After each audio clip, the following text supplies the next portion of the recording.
Good morning student, myself Pratibha Poswal government college Begu. आज का जो टॉपिक है वो बीएससी फर्स्ट ईयर के स्टूडेंट्स के लिए है, पेपर फर्स्ट का यूनिट फर्स्ट का टॉपिक।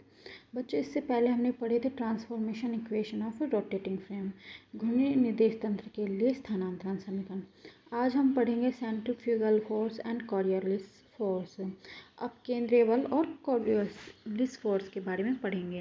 अब केंद्रीय बल के बारे में पढ़ने से पहले हम पढ़ेंगे आभासी बल, कि आभासी बल या छद्म बल या कल्पित बल यानी कि शूडो फोर्स या फिक्सियस फोर्स क्या होता है। वैसे मैंने आपको पहले के पिछले आर्टिकल में आपको आभासी बल के बारे में समझा दिया था। आज हम इसको दोबारा से समझ लेते हैं कि आभासी बल क्या होते हैं। वे बल जो वास्तव में कण पर कार्य नहीं करते बल्कि निर्देश तंत्र में त्वरण या घूर्णन के कारण कार्य करते हुए क्या होते हैं, प्रतीत होते हैं, वे बल क्या कहलाते हैं, आभासी, कल्पित या छद्म बल कहलाते हैं।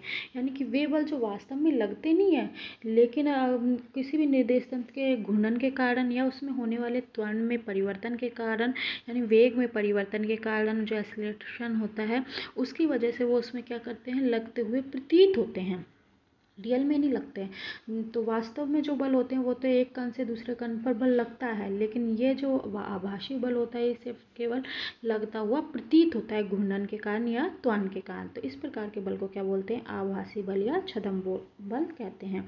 तो हम इसके लिए मान लेते हैं, मान लिया कि एस और एस डैश दो निर्देश फ्रेम है, जिनमें एस तो क्या है, जड़त्वीय है तथा फ्रेम एस डैश एस के सापेक्ष त्वरण a0 से गति कर रही है।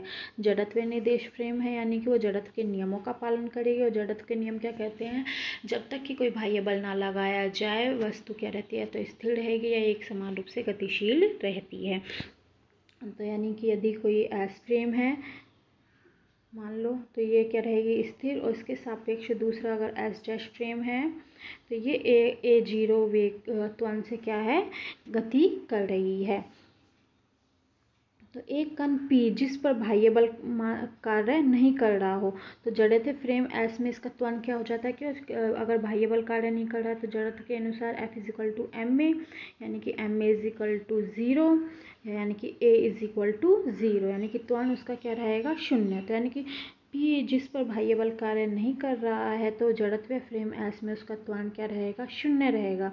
लेकिन फ्रेम S डैश में, क्योंकि फ्रेम S डैश जड़त्व नहीं है तो जड़त्व के नियम का पालन नहीं करता, उसमें एक त्वरण -a0 लगता हुआ क्या होता है, प्रतीत होता है। तो यानी कि जो a1 होगा a होगा वो क्या होगा, a1 माइनस a0, जहाँ a1 क्या है, एस डैश फ्रेम में बाह्य बल की उपस्थिति में त्वरण है और a0 क्या है, एस डैश फ्रेम में बाह्य बल की अनुपस्थिति में त्वरण है। तो हो जाएगा a1 is equal to a plus a0, हम बोल सकते हैं a1 minus a0 is equal to a। तो ये हो जाएगा a m से दोनों तरफ मल्टीप्लाई करेंगे तो ma1 माइनस ma0 और इज इक्वल टू ma। तो क्या हो जाएगा, बल, फोर्स, यानी कि f dash f plus ff is equal to f dash. अब जहाँ पर f डैश क्या है, ये f डैश है फ्रेम s डैश में प्रेक्षित बल, f डैश क्या है, फ्रेम f डैश में प्रेक्षित बल। एफ यानी कि माइनस ma0, ये क्या है, आभासी बल कहलाता है। यानी आभासी बल एफ का मान क्या है, माइनस का ma0, और ये जो बल होता है ये ही आभासी बल है।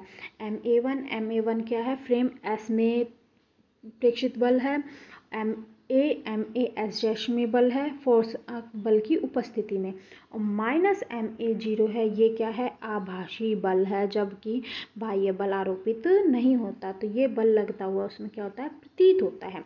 इसको हम एक एग्जाम्पल के द्वारा समझेंगे कि जो शूडो फोर्स होता है यानी कि आभासी जो बल होता है वो सिर्फ केवल कहाँ लगता है, एसिलेटेड फॉर्म में लगता है। यानी कि एसिलेटेड फ्रेम कौन सा होता है, नॉन इनर्शियल जो फ्रेम होते हैं वो क्या होते हैं, एसिलेटेड फॉर्म होते हैं, मतलब कि जिनका समय के सापेक्ष वेग परिवर्तित होता रहता है। और जैसे कोई बॉय है वो अर्थ पर है, पृथ्वी पर है, तो ये पृथ्वी पर क्या होता है, नॉन एसिलेट होता है क्योंकि समय के सापेक्ष इसका वेग परिवर्तित नहीं होता, तो ये क्या कहलाता है, इनर्शियल फ्रेम में कहलाता है।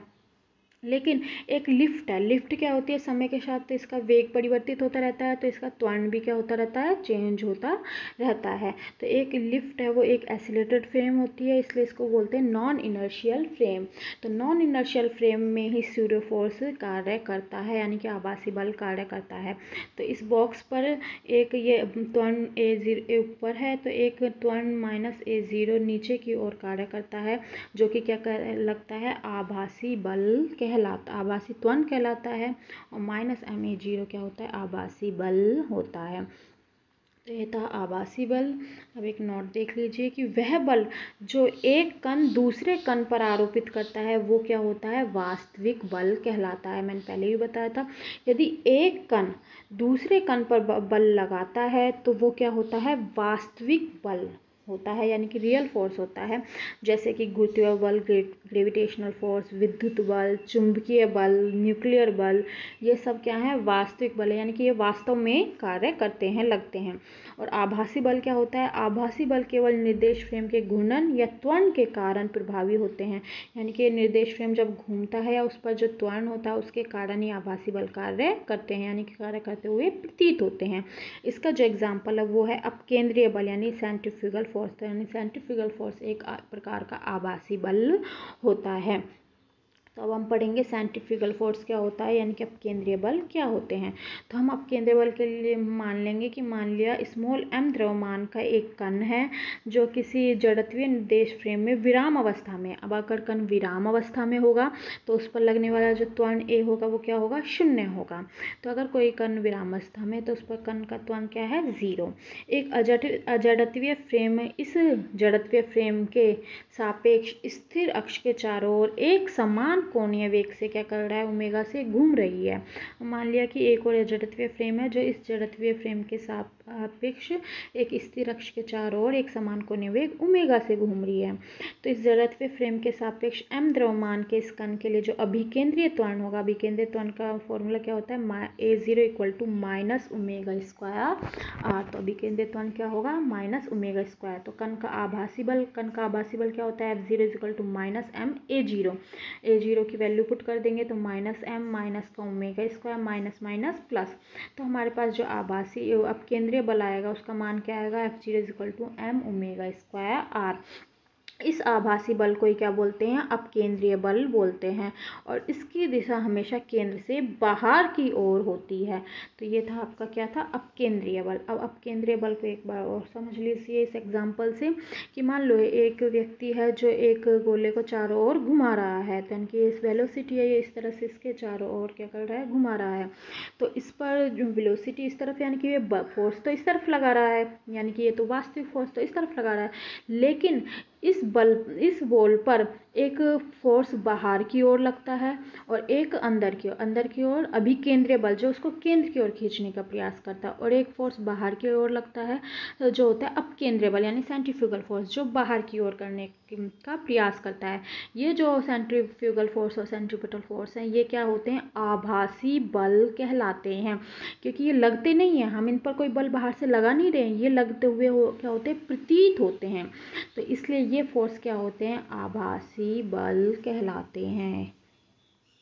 तो अब हम देखते हैं कोरियोलिसिस फोर्स। कोरियोलिसिस फोर्स यानी घूर्णी निर्देश तंत्र एवं कोरियोलिसिस फोर्स देखते हैं। अब हमने मान लिया कोरियोलिसिस फोर्स के लिए कि माना जड़त्वीय निर्देश तंत्र S स्थिर है, ये जड़त्वीय निर्देश तंत्र है, ये S क्या है, स्थिर है, तथा एक अन्य निर्देश तंत्र S' इससे ओमेगा एक समान कोणीय वेग से क्या कर रही है, घूम रही है। और दोनों निर्देश तंत्र मूल बिंदु O पर क्या है, संपाती है और ओमेगा कोणीय वेग से घूम रही है, तो यानी कि कितना एंगल बना रही है, ओमेगा T एंगल बना रही है। मान लेते हैं इसमें एक बिंदु P है जिसके S अक्ष के सापेक्ष निर्देशांक क्या है, x y z, और S' अक्ष के सापेक्ष निर्देशांक क्या है, x' y' z' है। तो निर्देश तंत्र S में इस बिंदु P का जो स्थिति सदिश होगा वो क्या होगा, OP = vector xi plus yj plus zk हो गई आपकी समीकरण नंबर 1। इसी प्रकार से घूर्णी निर्देश तंत्र S' में जो P का स्थिति सदिश होगा वो क्या होगा, vector r = x' i plus y' j' और प्लस z' k', क्योंकि एस डायरेक्शन में तो इसके एकांक सदिश क्या है, आई कैप, जे कैप और के कैप। एस डैश में इस एकांक सदिश क्या है, आई डैश, जे डैश और के डैश। चूँकि एस डैश निर्देश तंत्र है जो की दिशा है जो क्या होती रहती है, परिवर्तित होती रहती है, क्योंकि एस निर्देश तंत्र तो स्थिर है, जड़त्वीय निर्देश तंत्र एस है जो क्या है, स्थिर है। लेकिन एस डैश है जो एस के सापेक्ष एक समान कोणीय वेग ओमेगा से क्या कर रही है, घूर्णन कर रही है। घूर्णन कर रही है तो उसकी दिशा भी समय के साथ क्या होती रहेगी, परिवर्तित रहेगी। अगर उसकी दिशा परिवर्तित रहेगी तो इसलिए उसके एकांक सदिशों की दिशा भी क्या होती रहेगी, परिवर्तित होती रहेगी। तो यदि हम इस समीकरण 2 का क्या करें, अवकलन करें, अवकलन करेंगे तो हम एक्स डैश, वाई डैश और जेड डैश का तो अवकलन होगा, क्योंकि इनकी दिशा परिवर्तित हो रही है। साथ ही साथ आई डैश, जे डैश और के डैश का मान भी परिवर्तित होगा, क्योंकि समय के सापेक्ष ये भी परिवर्तित हो रही है। तो समीकरण 2 का जब हम अवकलन करते हैं तो हमारे पास प्राप्त होता है v is equal to d are upon D T is equal to d x dash upon D t i dash, फिर एक्स डैश से कॉमन होएगा तो आई डैश का जब हम अवकलन करेंगे तो d i dash upon D t, इसी प्रकार से plus d y dash upon D t j dash, plus y dash d j dash upon D T, plus g d z dash upon D t k dash, plus Z dash d k dash upon D T.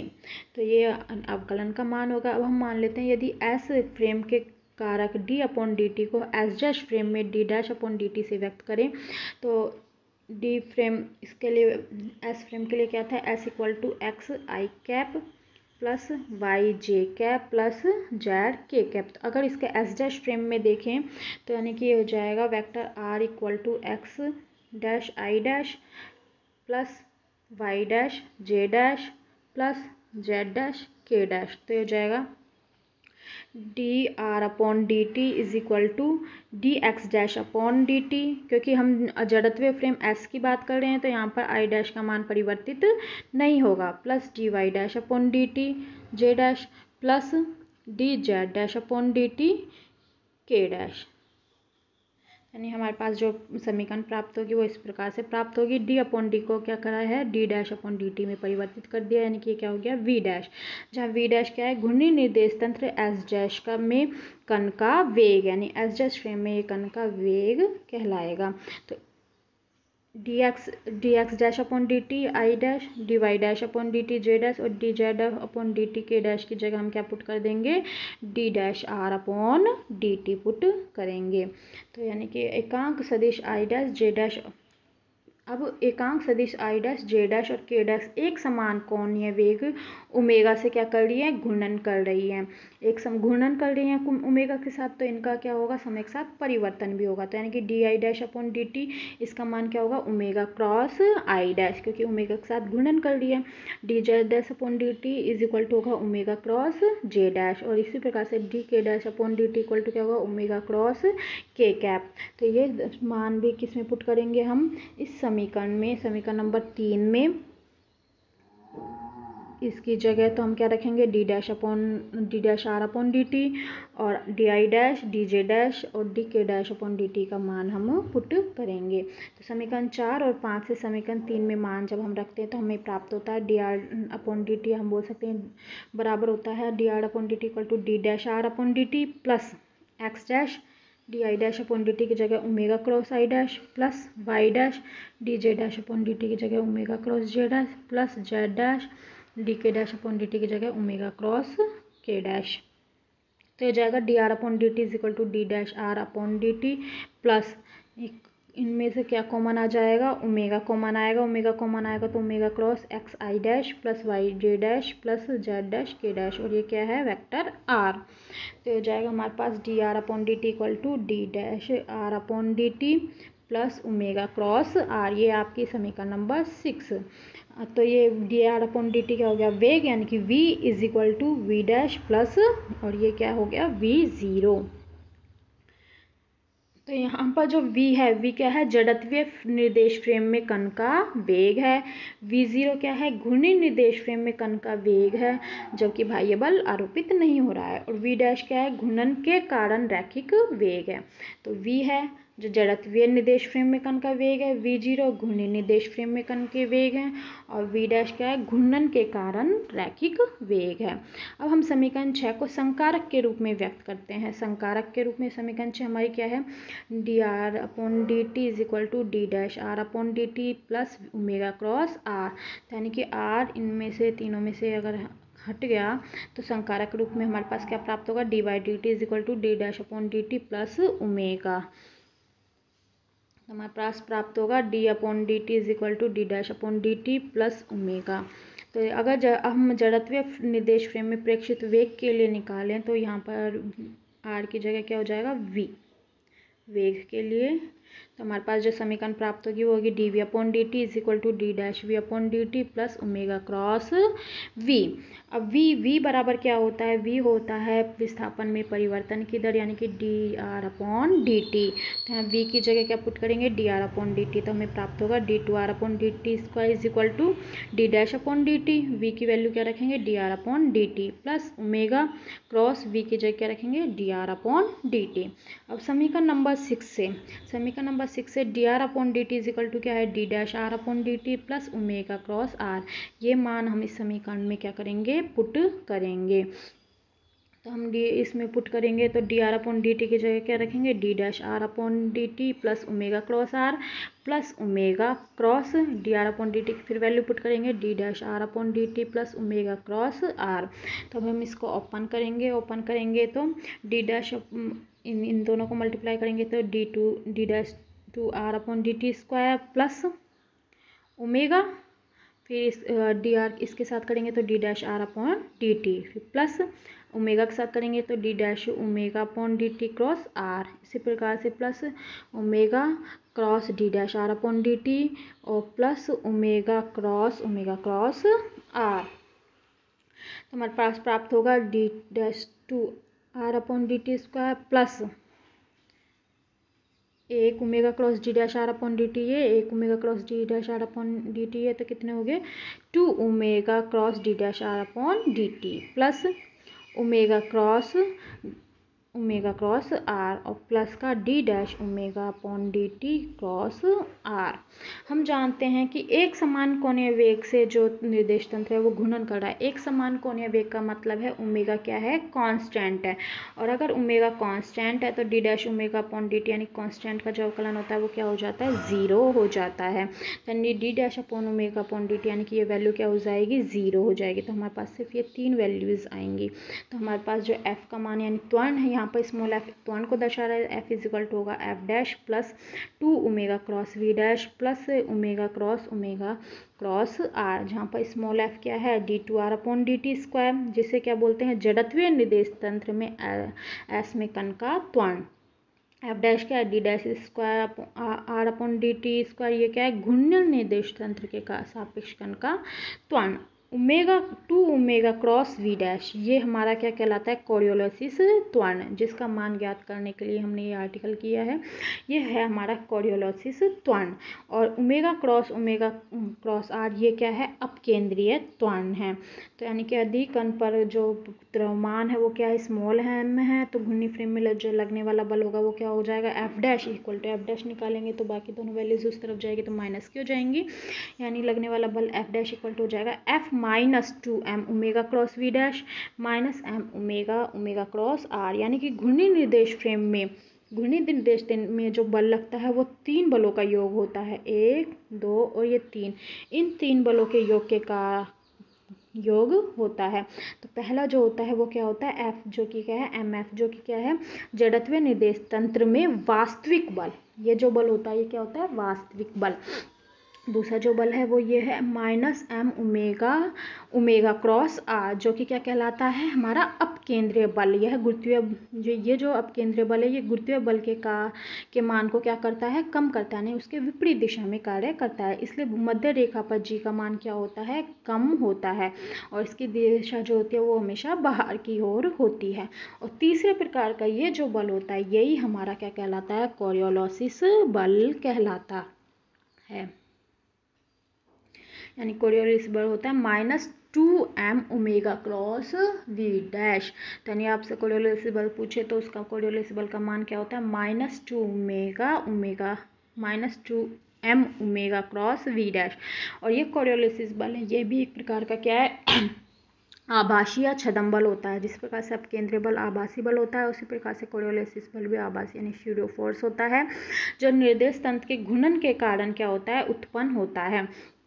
ये बल जो होता है वो कण की गति की दिशा के क्या करता है, लंबवत कार्य करता है कोरियोलिस बल। अब केंद्रीय बल बाहर की दिशा में कार्य करता है केंद्र से, जबकि कोरियोलिस बल कण की गति की लंबवत दिशा में कार्य करता है, कार्य करता हुआ प्रतीत होता है। तो यानी कि एफ सी इक्वल टू क्या होगा, -2m omega cross v dash. Cross product हटता है तो क्या आता है, साइन थीटा। तो ये हो जाएगा f c is equal to -2m omega v dash sine theta. v dash क्या हो जाएगा, d dash r upon dt, विस्थापन में परिवर्तन की दर। तो हमारे पास एफ जी जो प्राप्त होगा वो होगा -2m omega d dash r upon dt sine theta. यदि ओमेगा और d dash r upon dt आपस में क्या हो, लंबवत हो, अर्थात थीटा बराबर क्या हो, 90 डिग्री हो, तो साइन 90 डिग्री इक्वल टू क्या होता है, 1। तो यानी कि उस वक्त जो फोर्स लगता है वो क्या होता है, मैक्सिमम होता है। यानी कि मैक्सिमम का इसकी वैल्यू क्या हो जाएगी, 1। तो हो जाएगा -2m omega d dash r upon dt। ये कोरियोलिस बल का अधिकतम मान होता है। और मैंने अभी बताया भी था, कोरियोलिस बल लगता है जो वेग के क्या होता है, लंबवत होता है, लंबवत कार्य करता है। तो लंबवत जब कार्य करता है, जब कोरियोलिस बल का मान सबसे अधिक प्राप्त होता है, सबसे अधिक उस वक्त कोरियोलिस बल लगता हुआ प्रतीत होता है। यदि ओमेगा और d dash r upon dt क्या हो, समांतर हो, अर्थात थीटा बराबर क्या हो, 0 डिग्री। तो साइन 0 का मान क्या होगा, 0। तो ये पूरी समीकरण क्या हो जाएगी, 0। तो यानी कि हमारे पास जो एफ सी का मान प्राप्त होगा वो क्या प्राप्त होगा, एफ सी इक्वल टू 0। यानी कि जब ओमेगा और d dash are upon D t यानी कि वेग आपस में एक दूसरे के समांतर होते हैं, तो उस पर कोई भी कोरियोलिस बल कार्य नहीं करता। कोरियोलिस बल कब अधिकतम कार्य करता है, 90 डिग्री पर, यानी कि जब वो लंबवत होते हैं, जब अधिकतम कार्य करता है। तो इससे हमें पता लगा कोरियोलिस बल भी क्या है, एक प्रकार का आभासी या छदम बल है, जिसका मान क्या होता है, -2m ओमेगा क्रॉस v।